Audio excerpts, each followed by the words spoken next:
Good morning. Welcome to Mountain Vista Unitarian Universalist Church, right here in Tucson, Arizona. No matter where you are, whether you're here with us in person or watching on Zoom, or when you are, if you're watching us via the YouTube postings or in any other way, we're happy you're here, we're happy you found us, and welcome.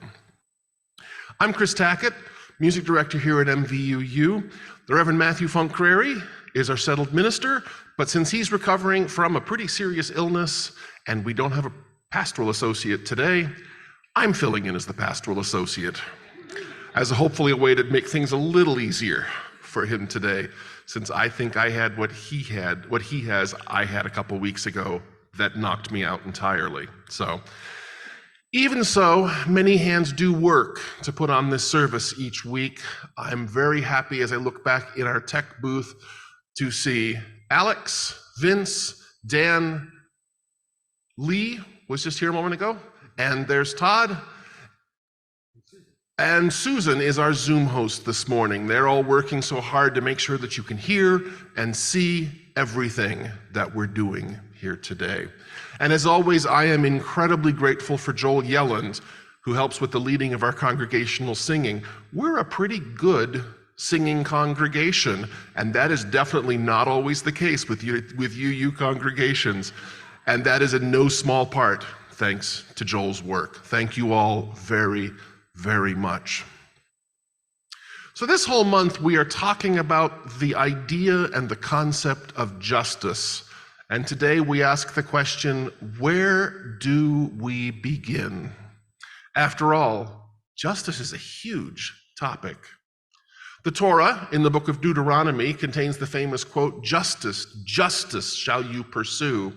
And much rabbinic and ministerial hay has been made out of the fact that the word justice appears twice in the original Hebrew, tzedek, tzedek, tirdof. It's part of the concept of tikkun olam, or the obligation of each person to work for the healing and repair of the world. The Talmud expands on that concept by adding, you are not obligated or even expected to finish the work, but neither are you free to abandon it. So we're supposed to fix the world. Yikes. Where do we even begin? Well, for one thing, we're not expected to do it alone. We work best when we work in community, and today is one of the most wonderful days on our regular community calendar, New Members Sunday. The Sunday once a quarter when we welcome new members into our UU family. In just a little bit, you'll get to meet our new members and hear more about them. Before we get to all that, though, we need to light our chalice. Today's reading is by the Reverend Richard S. Gilbert. Reverend Gilbert starts by quoting a song, I don't know about you, but I learned it in Boy Scouts. It's the song we sing when we light the fires at a campfire program. Friends tell me it was in the Girl Scout songbooks too, and it's also in our hymnal. Rise up, O flame, by thy light glowing, show to us beauty, vision, and joy. Reverend Gilbert writes, O flaming chalice, symbol of a free faith, burn with the holy oil of helpfulness and service. Spread warmth and light and hope. Warm hearts grown cold with indifference. Light grim places with justice and rekindle hope in despair. May we bring fuel for thy fire of love. May the oil of loving kindness flow from us to thy leaping flame. May hands of service shelter thee, that no winds of hate may extinguish thy brightness. May the light and warmth be eternal, and may we be keepers of thy flame. And yes, so be it.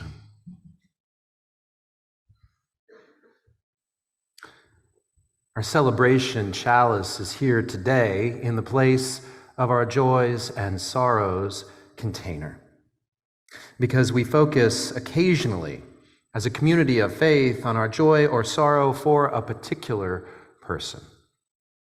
It's how we celebrate new births, milestones of rites of passage or anniversaries, and how we celebrate the life of one among us who has died.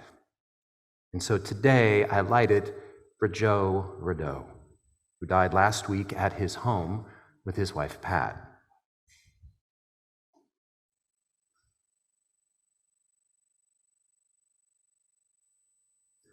Joe and Pat joined MVUU in 2009, and their gifts and service are great to our faith community. And some of you will not know Joe, as Pat's Alzheimer's has progressed, and their direct participation with Joe's spirit has not been here. And yet his spirit is with us. If you knew Joe, you know that spirit of kindness. And if you feel a spirit of kindness here, even if it's your first time with us, then you know Joe as well. His death was unexpected, shocking many of us. So that spirit of kindness is deeply needed among us today. It's needed also by Pat and her daughters, Shelley and Andrea, those who knew him, and of course those who may not have, but know that shock of sudden loss. Gathered in the light of this celebration chalice, here in the spirit of Joe, I offer you these words of kindness by the Reverend Maureen Killeran. Open your hearts, my friends, and let yourself feel the reality of absence. Open your hearts and acknowledge that we gather in the presence of death. Open your hearts and make room for the healing balm of connection and the release of forgiveness. No matter what pain dwells within your spirit or how fragile the hope that struggles to be born, there is a place for you here, in life's holy circle of compassion and of love. Our first hymn today is one that has become a great old UU standard in the 34-ish years since it was written, Gather the Spirit. It's number 347 in the Gray Book, Singing the Living Tradition, if you have one handy, and of course the words will be here on the screen. It's written by the great UU treasure, singer-songwriter, Jim Scott. He wrote it while he was working with the committee that compiled the now 30-some-year-old new hymnal. And not at all coincidentally, Jim will be here this afternoon at 4 o'clock. He'll be performing a number of his own songs, but I've also managed to get him to consent to playing a couple of duets with me. In addition to all of his great songs and his wonderful work as a solo artist and his incredible work as well with the Paul Winter Consort, he is a monster of a jazz guitarist, and you almost never get to hear him play that way. So we're going to play a couple duets. He'll be here at 4 o'clock. He'll be singing a big selection of a number of his songs, and I hope you'll join us. So let's all rise in the best ways we can and join in singing Gather the Spirit. The words will be on the screen, and once again, it's also in the Gray Hymnal at number 347.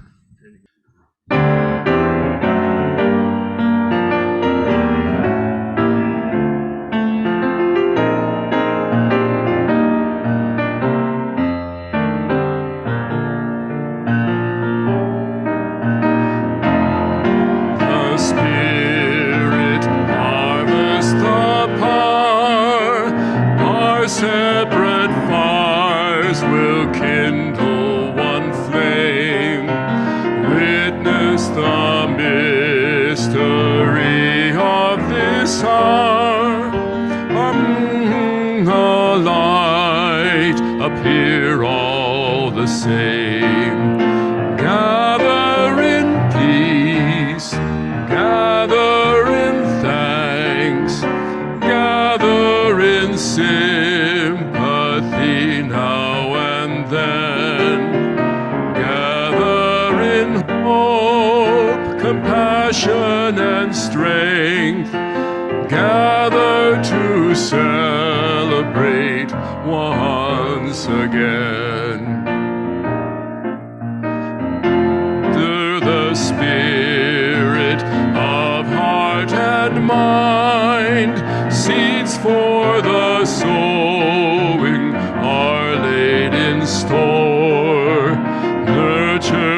in love and conscience refined, with body and spirit united once more. Gather in peace, gather in thanks, gather in sympathy now and then, gather in hope, compassion and strength, gather to celebrate once again. Gather the Spirit growing in all, drawn by the moon and fed by the sun, winter to spring and summer to fall, the chorus of life resounding as one. Gather in peace, gather in thanks, gather in sympathy now and then, gather in hope, compassion and strength, gather to celebrate once again.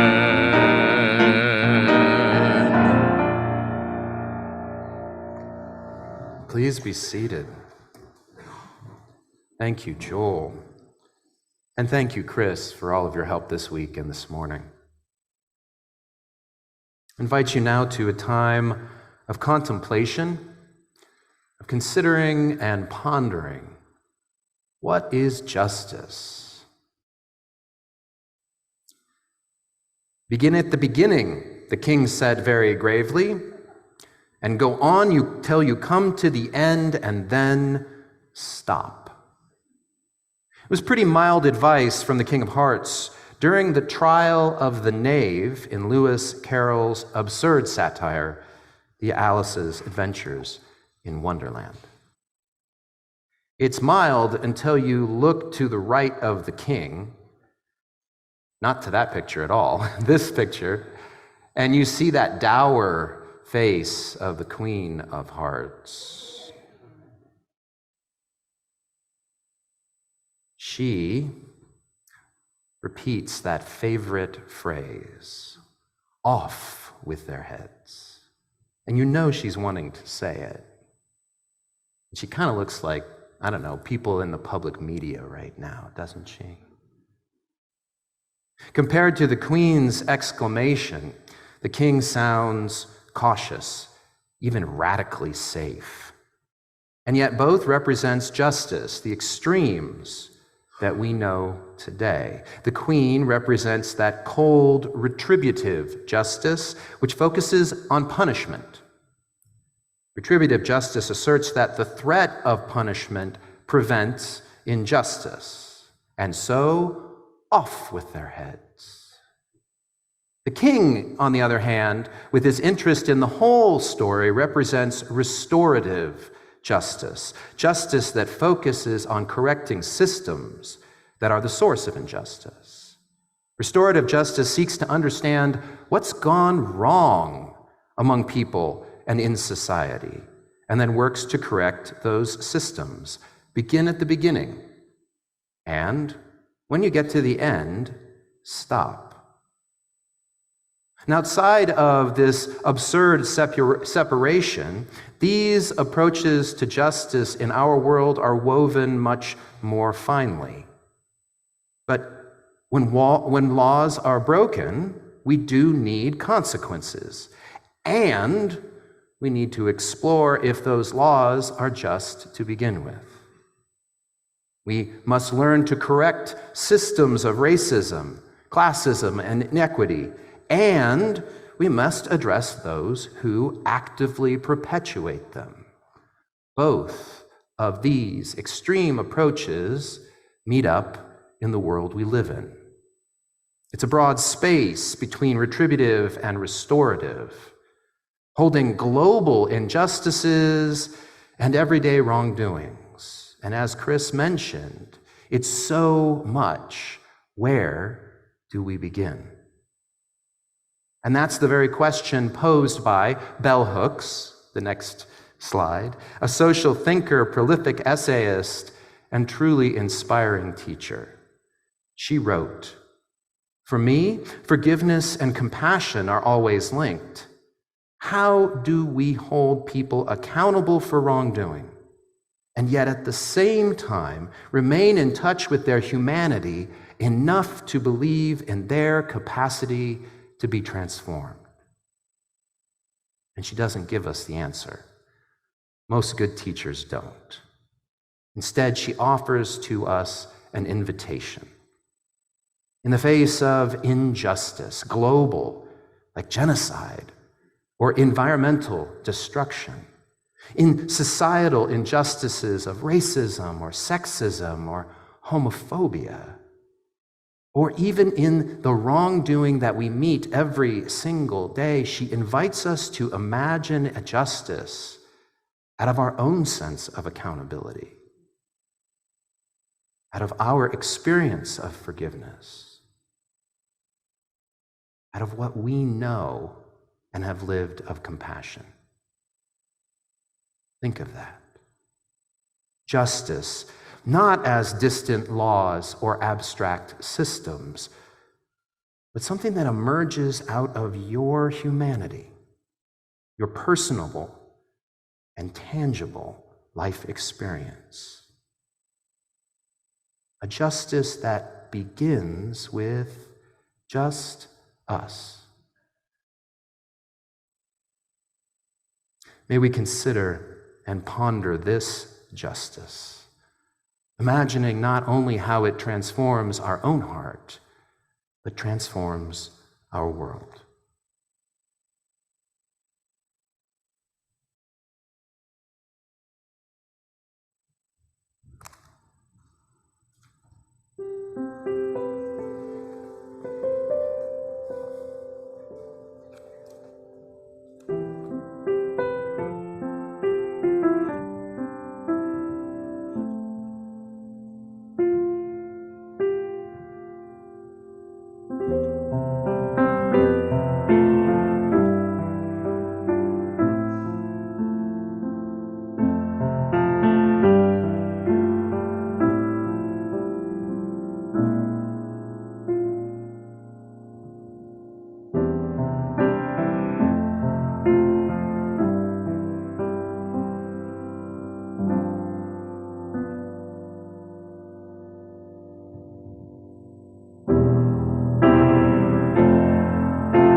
It is always a genuine pleasure to get to know individuals who are seeking to become members of our congregation.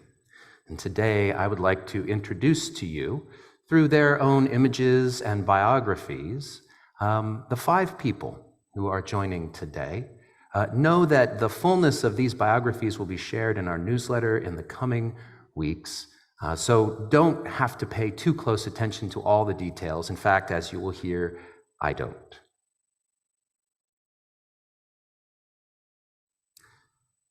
Jill grew up watching Apollo rockets launching from her backyard, and yet developed a fascination with the Earth and became a geologist. She and her husband, Ray, moved to Tucson last year, bringing an interest to local southwestern ecology that they explore in their RV. Jill has been a UU in a variety of congregations over the last 25 years, and her experience arriving at MVUU was like having, quote, a place set for her at the table. It feels like home. She's happy to be here and looks forward to helping our community grow. Welcome, Jill. Anat was born with wandering feet, leaving her hometown in Germany when few others did for educational opportunities away and abroad. She met her husband, Rainier, in 1991 in Frankfurt, and they worked in Washington, D.C. before eventually retiring to Arizona in 2011, where they opened a bed and breakfast in Elgin, and where they could also experience the desert that they love and get outdoors as much as possible. They moved to Tucson 3 years ago and discovered MVUU via Zoom. She's passionate about international development, the Arizona borderlands, and social justice in general. And I've been really enjoying talking with her about all of that and the possibilities for our congregation. She looks forward to joining us and getting more involved in our community. Welcome. Judy, or Judith, and she's comfortable with both, has been a full-time resident since 2014 and feels at home here. Raised in New Jersey and in Pennsylvania, she studied occupational therapy before beginning her practice in New York City. It was there that she met and married her recently deceased husband, Jap, and they raised their 2 sons there in Westchester, Pennsylvania. During her 32 years of occupational therapy practice, she focused on children with neurologic and learning challenges. Further education in vision rehabilitation brought her to the Overbrook School for the Blind. And she also continued a private practice with low vision adults and consulted internationally into Asia. Today, she's an active artist, hiker, traveler, reader, and local volunteer in her retirement. Her spiritual experiences growing up were found in meaningful conversations and in relationships, and a curiosity beyond the faith that she was raised in. In 2000, she found Unitarian Universalism and resonated with our principles. She is, quote, looking forward to continuing her spiritual learning and growing here with this congregation. Welcome.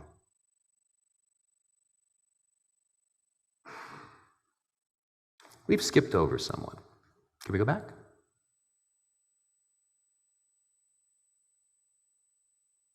That's fine. Can we go to Noreen? There, thank you. Noreen and her husband Larry raised their 2 very athletic daughters in Iowa. And from kindergarten through their college years, she was their coach, league organizer, and enthusiastic supporter during competitions. Finding volunteering fulfilling, she gives her time to her HOA, walking shelter dogs, and delivering for Meals on Wheels. From Noreen's long teaching experience, she's looking forward to joining our tutoring program because kids are her favorite type of connection. She joined the Unitarian Universalist Congregation of Quad Cities in Iowa and is drawn to like-minded people and social action. She's familiar with our past locations and is currently part of a connection circle, the Victorian Book Club, and is finding our services uplifting and meaningful. She intends to offer us her time and talent and treasure for our entire community. Welcome. And now Todd. Todd was born in the Missouri Ozark Mountains. with both Polish and colonial American lineage. His family moved to North Texas when he was young, and he worked in his father's businesses there after school and on weekends. Many of you are used to seeing Todd in the AV booth on Sundays, where we tap into his experience as a builder, TV and AV crew member, stagehand, master control room operator, and computer programmer and analyst, and we do it nearly every Sunday. He received education in theater and in computers, and it's where at Austin College is where he met Lee. Since 2011, he's been working with a rare condition, pseudotumor cerebri, and continues to improve on living with various levels of pain and a concern for pulmonary embolisms.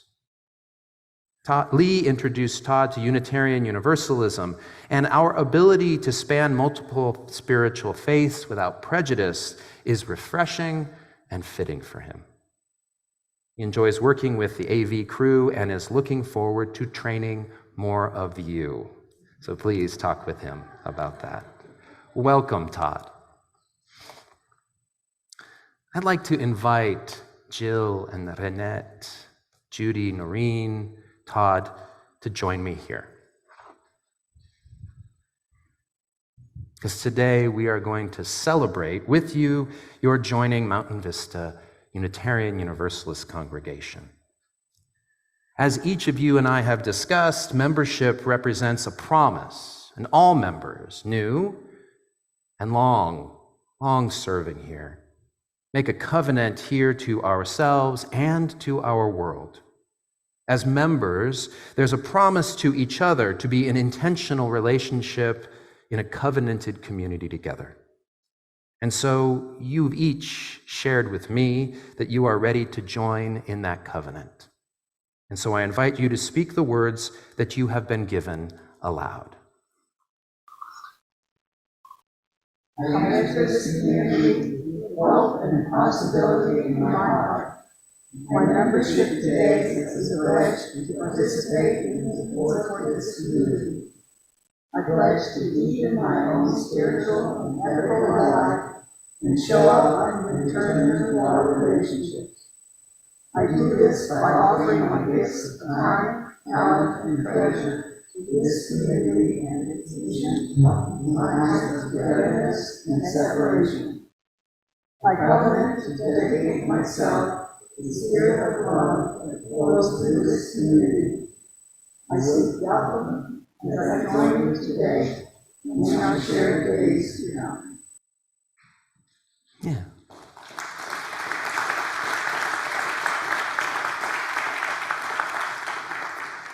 In response, I invite members of Mountain Vista Unitarian Universalists present here or even online to speak the words out loud as they appear on the slides, and I will join you. We welcome you as we were once welcomed. We seek to be open and inclusive. We respect your dignity, your ideas, and your vision in times when it is easy and in times when it is difficult.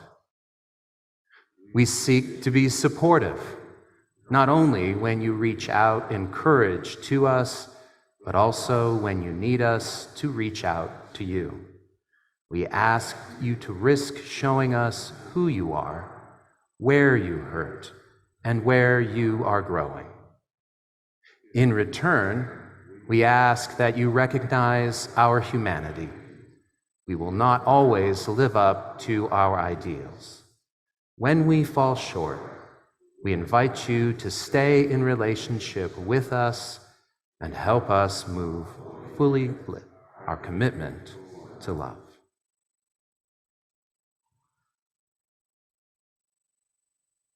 Our board president is away, and in her place, I will read the words from our board. We confirm that in a moment you will sign our book and enter into our membership and our congregation. Our church is more than the building and more than the minister. It is all of us. We rely on all of us to continue our free and responsible search for truth and meaning. And so we'd like to invite you to go ahead and sign our book. Please.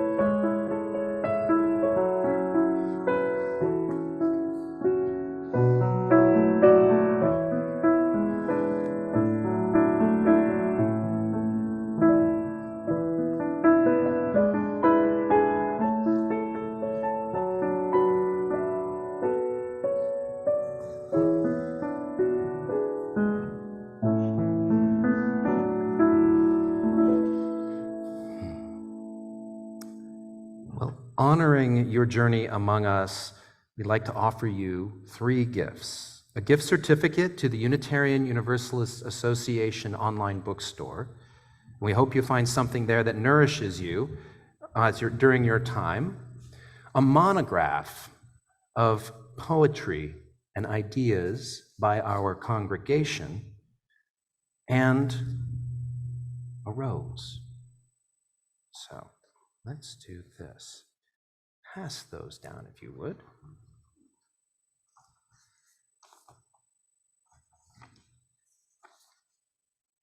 That one is for you.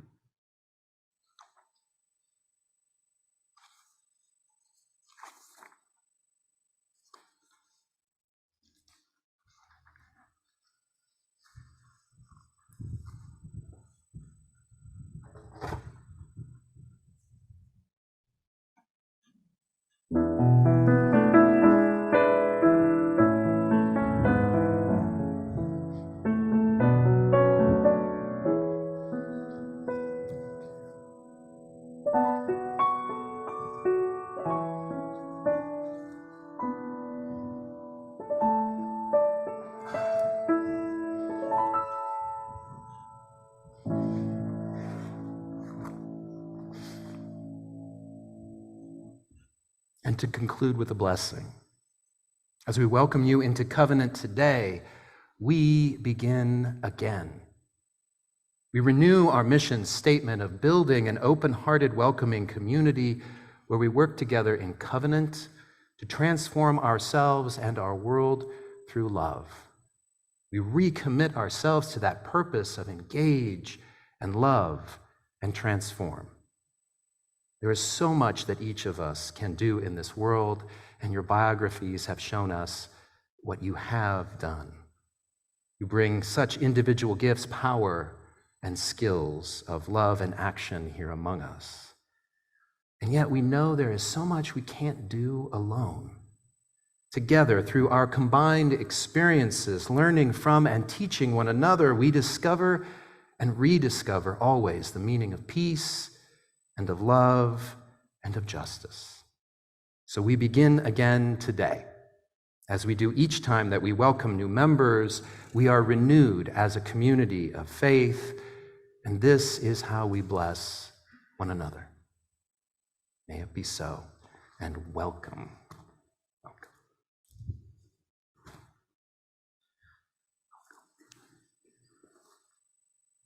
Welcome.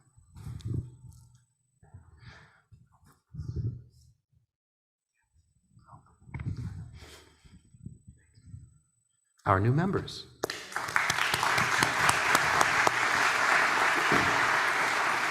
Please go right ahead.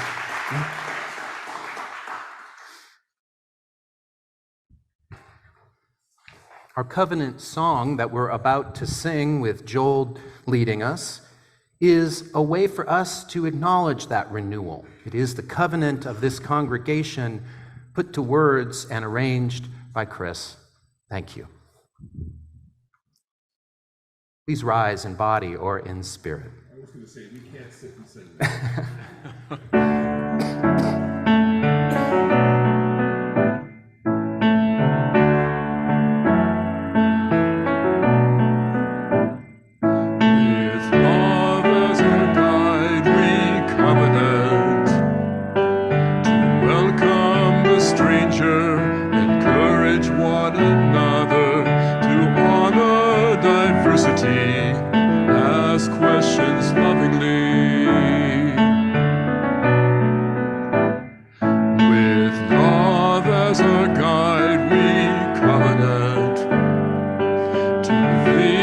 understanding to listen together, trusting in all of us when our hearts beat differently. With love in our hearts we covenant to keep faith and remain as we begin again and again to light our chalice fire. To this we aspire as we begin again, to light our chalice fire. To this we aspire.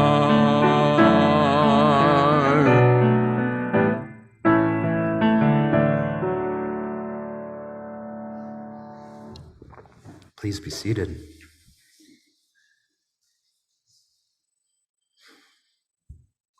What color is this dress?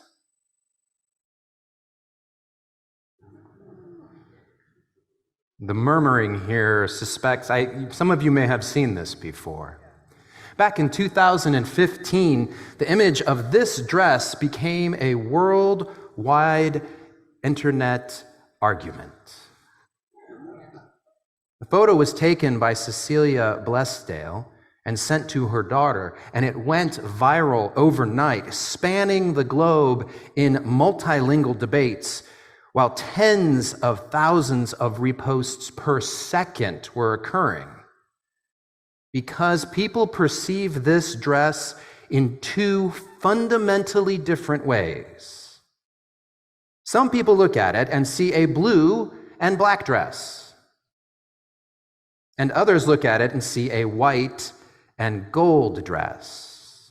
Now, I'm one of those people who looks at it and I see a white and gold dress. Anyone else? Yep. And how about those of you who see a blue and a black dress? It's not an optical illusion. We're looking at the same image. But it's astounding how people sitting in the same place looking at an identical image can perceive it so fundamentally differently, isn't it? And then, of course, our next step is to disagree about it. And of course, that's not unlike how we perceive justice. We can look at, and we do, we look at complex injustices of our world, from environmental devastation to the war between Hamas and Israel. We look at economic disparity worldwide, global immigration, nationalism, racism, sexism, ageism. We witness these, and we perceive them differently. We disagree fundamentally about justice.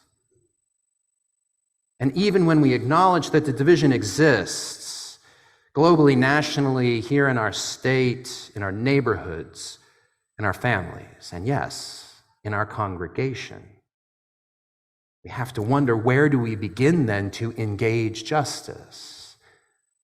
How can we have a conversation together? Where do we begin? And the dress may give us a clue. I see this dress as white and gold. I genuinely do. And some of you see this dress as blue and black. It really is almost unbelievable how we see it so differently. And when I've exposed new people to this dress, I've witnessed their vehement and zealous arguments going back and forth. I cannot believe that you see it that way. Well, I don't know how you could see it that way. The division is instantaneous. But there is an answer to why we perceive the dress so differently. It took a while to figure out. The arguments were far more interesting than the science for about 2 years. The image is not technically an optical illusion, but it does sit right on the verge of our visual perception. See, our eyes are evolved to perceive color of the light bouncing off of an object. We are able to discern then the effects of natural light and artificial light has on color. We have experience of being indoors and being outdoors and the impact of different qualities of light bouncing off an object. And yet with this image, it is not clear what kind of light is hitting the dress. We can't tell what time of day it is. We can't see where the light is coming from, an outdoor window or an overhead fixture. We can't even really tell if the dress is being lit from front or it's in shadow. When things are unclear to our eyes, our brains instantly fill in, drawing from our past experiences to make sense. In his study of the dress, Dr. Pascal Wallish, a professor of psychology, wrote last March, "The brain confidently fills in the gaps in knowledge by making assumptions. Usually it's assumptions that are based on what is most frequently encountered in the past." In his study of over 13,000 people, he predicted that the visual uncertainty of this image, people who regularly experience natural daylight would assume the dress was one color. Natural daylight, one color. Those who assume that and experience more artificial light on a regular basis would assume that it is the other. So he hypothesized, if you're an early rising lark, you will perceive the dress differently than someone who is a night owl, and vice versa. And with an acceptable plus or minus of error, and compared with 2 other independent studies, he was correct. People who rise early, spend more time in the daylight, tend to perceive the dress as white and gold. Night owls, more acclimated to artificial light, tend to perceive a blue and a black dress. Now, you may have intuited, that means one of these groups is correct. The dress in reality is either white and gold or blue and black. It really is. But that's not my point. Instead, what we can learn from this dress is that when we engage in uncertainty, it's our personal experience that fills in and colors what we see. And while it's not a one-to-one to justice, there is a parallel here that can assist us in our renewal of it. When faced with the uncertainty of unjust issues, unfair situations, know that we will fill in what we perceive with our personal experiences. It matters where we begin, with our personal experiences, because it colors where we end up. In a world filled with blustering blowhards, shouting, "Off with their heads," in a 24/7 news cycle, knowing how deeply your personal experience impacts your perceptions, it gives us a place to restart justice. What is your experience of justice? Have you experienced forgiveness and compassion? Or have you experienced punishment and retribution? What is accountability in your life? What have you lived, and what then are your assumptions? It's vital to each of us to spend time to recognize our own experience, because that's where justice begins. It doesn't begin with the legal system or punishments. experience. It begins with you. And the more uncertain the issues, the greater the call for justice, the more that we're going to need each other. And offering one another our experiences then becomes a starting place for renewed justice based on our shared humanity. Daylarks and night owls, through this explanation, can experience the impact of what you see. Knowing that, doesn't that shift the way you respond to other people who see it differently? What if we could make the same shift in the political and the religious divides that exist in all the levels of our lives? What if by sharing your experiences, by hearing the experiences of others, we get beyond the off with their heads and we get back to a justice that arises from just us? Begin at the beginning, recognizing the impact of personal experiences, and it can change the way we perceive justice. That just shifts the tenor from debate and disagreement to understanding and accountability. And that kind of justice, that's the kind of justice that you deserve, that we deserve, and that our world yearns for. And may that be the justice we seek and we discover together, now and in all of our days to come. And no, I'm not going to tell you what the color of the dress actually is.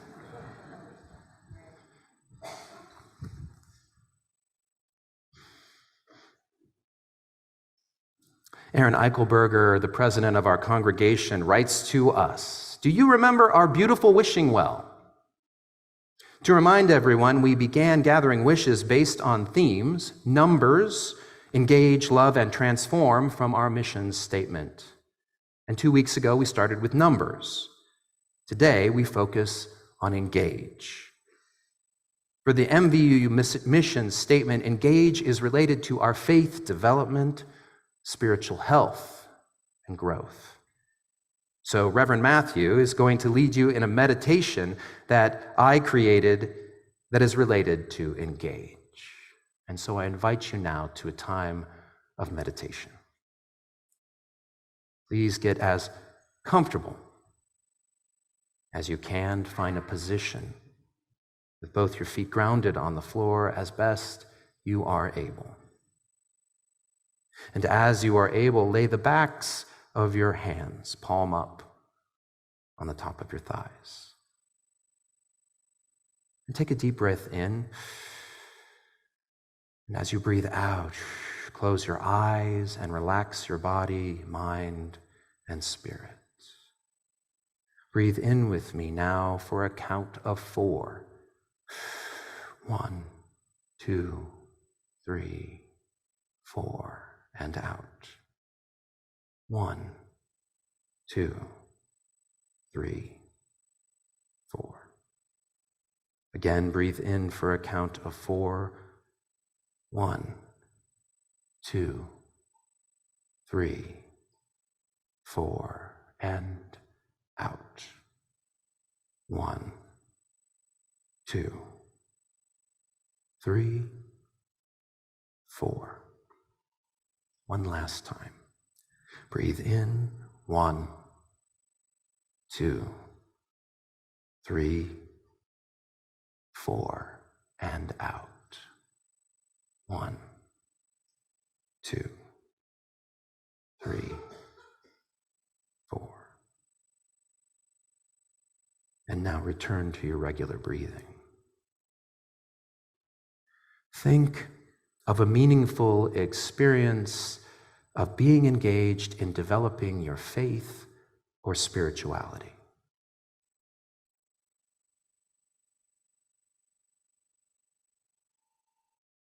Visualize this experience.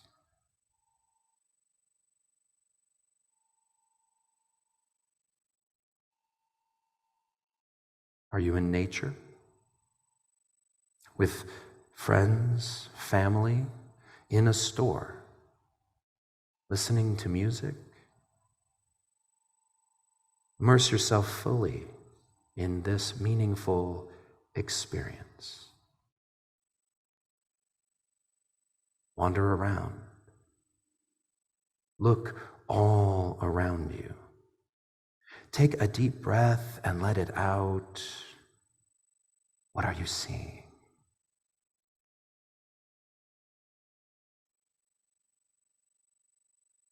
What are you smelling?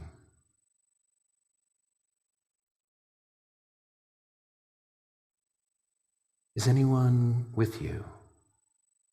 Who?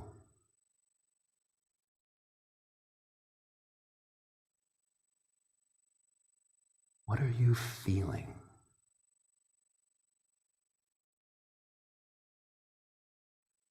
Why is this a meaningful experience for you?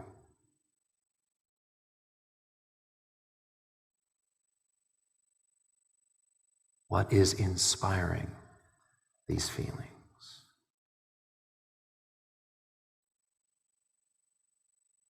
Hold on to these feelings and from what you're experiencing, and say goodbye to the people that were there with you, or finish the task you were observing or doing. And come back to the sounds around you here. Wiggle your toes and fingers as you bring your body and mind back to where you physically are now. And when you're ready, slowly open your eyes and look around you. Namaste.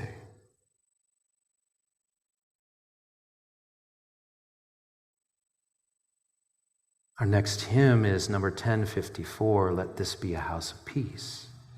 While singing or listening to the hymn, continue thinking about your feelings from this meditation. Think also about the words of this hymn on creating a house of peace. Why would you want a house of peace? What feelings would you want to feel in the house of peace? What feelings does this song bring up for you? And then use the back pages of the congregational journals to jot down your feelings of the experience that came to you during that meditation. And we want to invite all of our guests to do so as well. It's after today's postlude, and if we could put up the QR code, you tear out your experience of spiritual health or growth and then drop it into our wishing well. Whatever it is, whoever you are, please share it with us. The QR code is a way for those to do that online and for anyone watching in the future. These experiences are your wishes to help our board envision the future of Engage here at MVUU. We invite you to share with us those deep experiences of mystery and of wonder. You can do it with the last pages, put them in here, or the QR code will take you to a Google form. Thank you for sharing your wishes with us. And enjoy.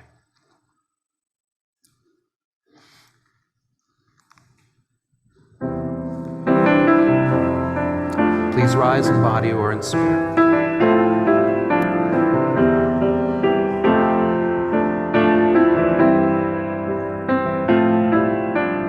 Let this be a house of peace,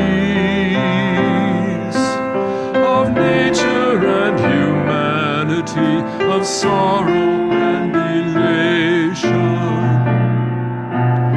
Let this be our house, a haven for the healing, an open door for questions and our inspiration.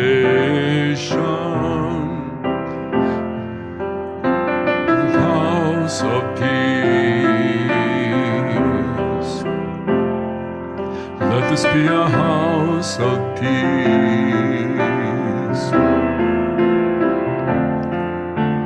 Let this be a house of freedom, guardian of dignity and worth held deep inside us. Let this be our house, a platform for the free voice, where all our sacred differences here shall not divide us. Let this be a house of peace. Let this be a house of peace.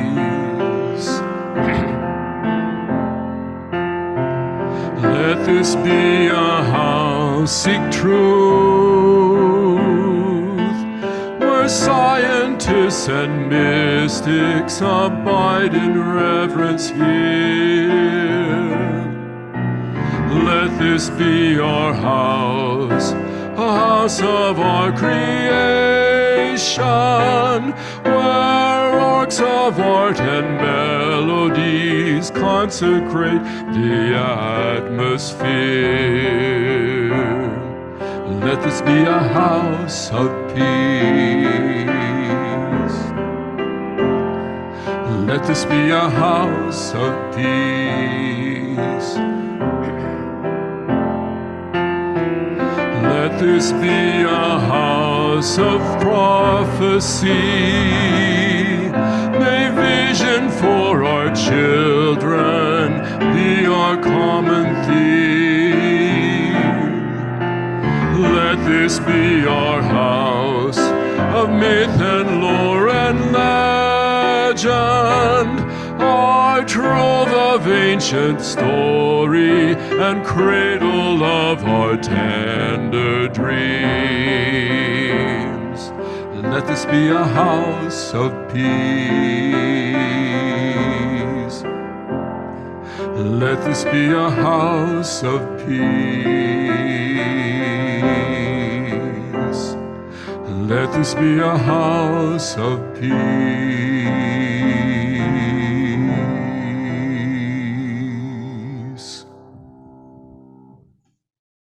Thank you, Joel. I have the announcements right here.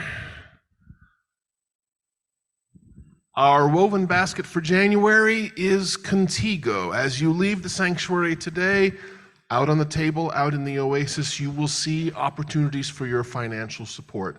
The wooden bowl is for MVUU, your gifts that help support running our church, and the woven basket is for Contigo, our immigration justice program. Your gifts to them help support their direct assistance to families seeking asylum here in Arizona, and all your gifts are gratefully received.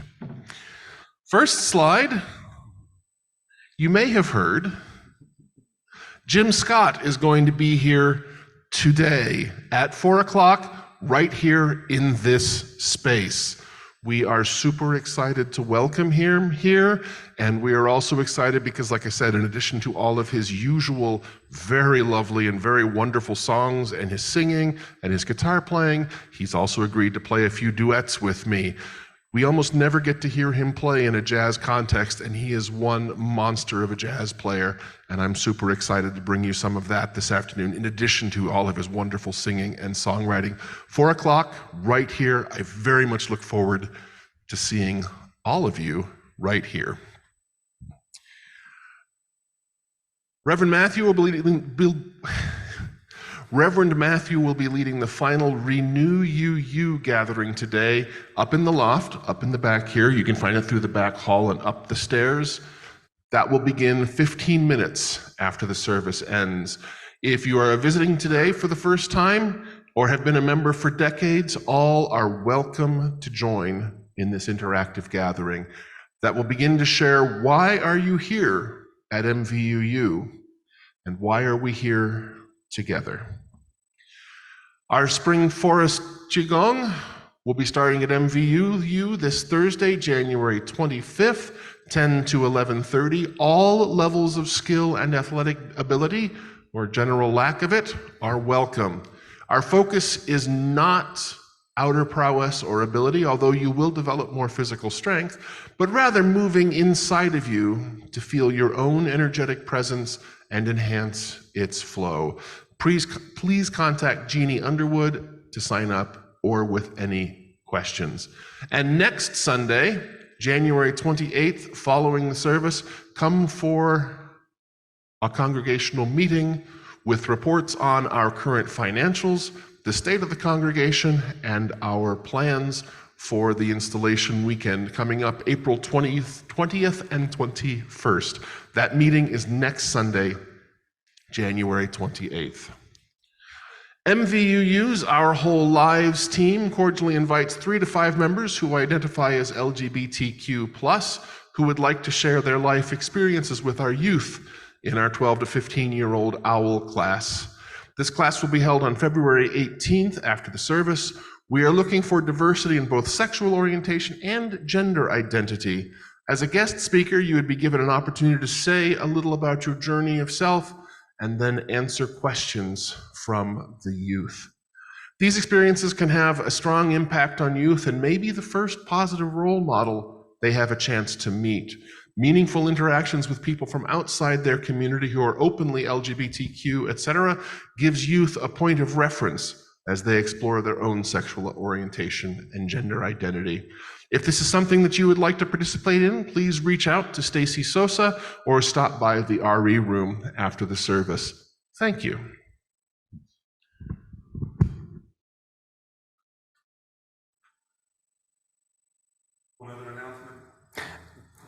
Let me know about it later, and I'd be glad to include it in the future. Sure.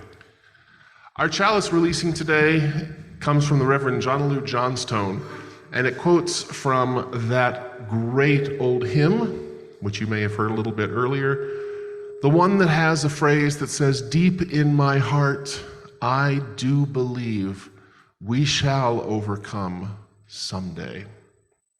Reverend Johnstone writes, "We shall overcome. When we can truly celebrate the diversity of contributions and talents offered by all people, we shall overcome hatred and prejudice and oppression.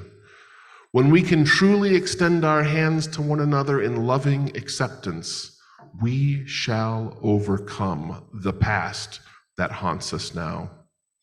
Living in peace and freedom, we shall overcome the wrongs that have happened and the debts left unpaid. Let us join together in that commitment to overcome, and let us all say together, Amen." Amen. We tried this last week by way of postlude, and it went okay, but I really feel the need to sing that last verse of Gather the Spirit one more time. So will you stand with me and join with me in the spirit of postlude? Joel is out making coffee and getting ready for the post-service reception and social hour, so you're on your own this time.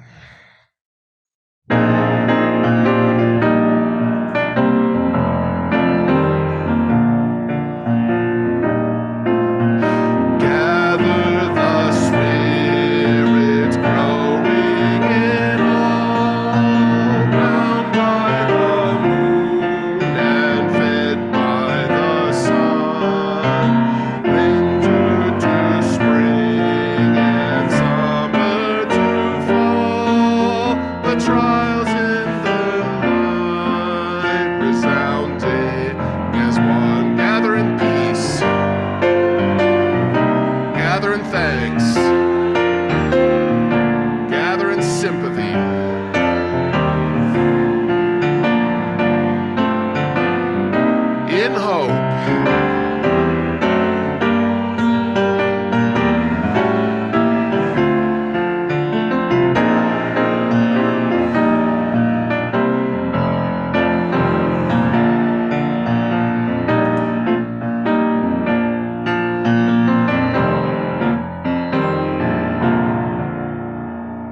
See you at 4 o'clock.